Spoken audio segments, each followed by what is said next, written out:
Why is it that the phrase, "you get what you pay for," doesn't apply to workers and their income? I've certainly heard it in that scenario. In the episode of The Simpsons where they reenact Bible stories, Lisa and Milhouse, Moses are thrown into a death trap in a pyramid. The walls close in with spikes, but the spikes end up touching each other, bungling up the trap, and preventing them from being impaled. Lisa then shrugs, "Slave labor. You get what you pay for." It does. That's why the phrase, "pay peanuts, get monkeys," exists. This kinda shit pisses me off. I had a boss that would say, "That's why you get paid the big bucks," sarcastically as he could, anytime I mentioned a raise or being underpaid and overworked. Needless to say, I quit that job. But it's nearly impossible to find a job that pays a fair wage these days. Minimum wage has staggered behind inflation for years, and even when we get close to a fair wage, these legislators and policymakers put forth policies that roll out higher wages in slow stages over the course of the next 5 to 10 years. It's like the government, as a whole, is afraid to pay its constituents a fair wage.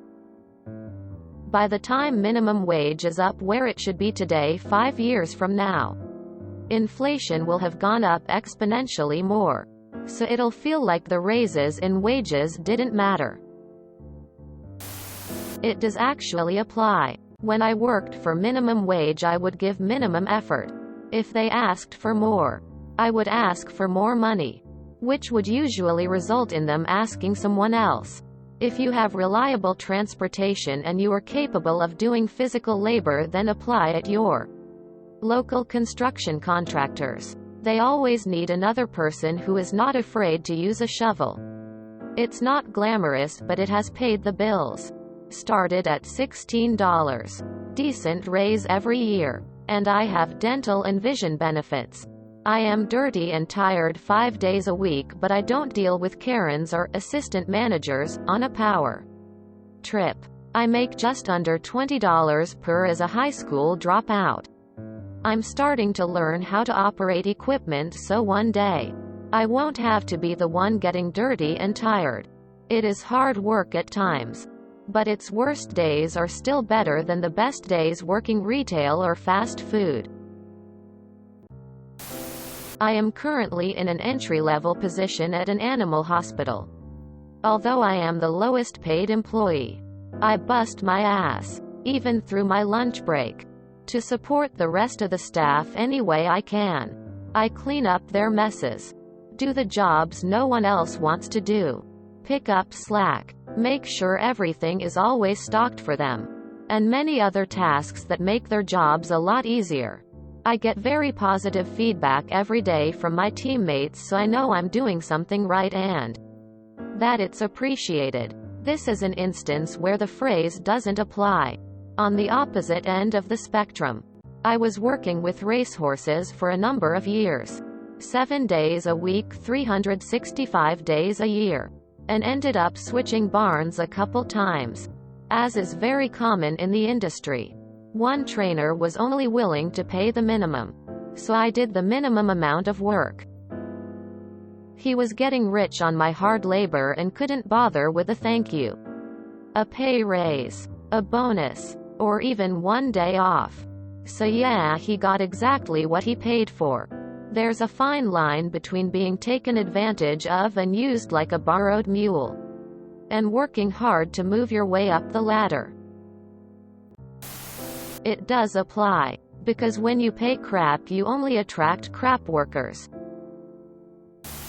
It does. Companies know the jobs are crap and will cultivate low morale, so they don't spend much money on them. They expect high turnover, so don't pay as much. Also, higher paying jobs require more expertise, although many people get away without having much, and would disrupt business if the roles were frequently vacant and so cost the company money. So they pay more for those jobs. One person is not worth more than another, but their contribution to a company can be. You get what you don't organize labor for. Or vote in politicians whom are willing to put your labor value over campaign contributions for. Or insist as a consumer base to actively and effectively boycott companies willing to exploit labor. To maximize top-tier executives' profits for. But then again, apparently all of these things are socialism. Dramatic music sting. And therefore, not in your best interests. Quote, all satire aside, if you look at most bottom-tier paying industries right now, food service and retail, you see the few people are willing to go back post-pandemic. As a result, they are severely understaffed, which leads to burnout and reduced operating hours. In many ways, these companies are getting what they paid for and are too entrenched with a pre-pandemic mindset to realize the labor shortage will eventually hurt their profits. Greed. You kinda answer your own question. When you detail it, you assume everyone is underpaid and that everyone puts in the same effort, has the same skills. They don't. Some jobs any fool can do. Others need training and/or skill.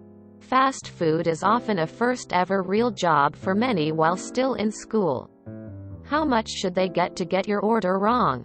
Every job I had, I started getting low pay and worked my way up. I mean, most of the time these jobs that people talk about are entry-level jobs. It's meant for when you enter the workforce.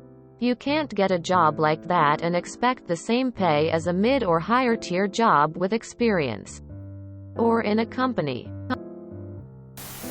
Because the candidate pool is so insanely large that employers can easily skirt the laws and choose who they want. And when the worker gets on the job, employers can confidently exploit and overwork workers because they know they can always threaten to fire them and replace them at the drop of a hat. Profit is always the bottom line, not human well-being and sustainability. That is why workers are seldom praised and recognized for when they do things right. But when any little thing goes wrong, you bet the boss will hound you. That is also burnout and high turnover rates exist in every field. And why there are no more lifelong careers but a highly unstable and insecure gig economy keeps growing. We live in a system where employer and companies literally cannot afford to put people's, workers' health and well-being over profit and money interest, because they'd be out of business in no time. So the gross exploitation will go on until 99% have virtually no money or purchasing power left. The 1% finds themselves with no one to clean their toilets or answer their phones. And the whole system collapses. Welcome to the freak show, folks. Capitalism. In my opinion, you don't always get what you pay for. However, you do always pay for what you get. It does. The capitalists would argue that they are getting what they pay for. Because, over time, there is always someone willing to take the job. Every year millions of people graduate high school.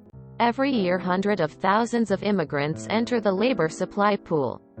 Minimum effort employees are normally just placeholders for new employees, seasonal work, or capital investment. It does apply there as well. You do. If you pay for cheap labor, it's not always the best if you're saying most people don't get paid enough. That's irrelevant because it's scale-based. If there's a going rate for something, there will be a price scale based on average cost, not what society deems livable. If you enjoyed this video, please check out our playlists full of similar content. TooAfraidToAsk is like doom scrolling for your ears. Please like, share, and subscribe.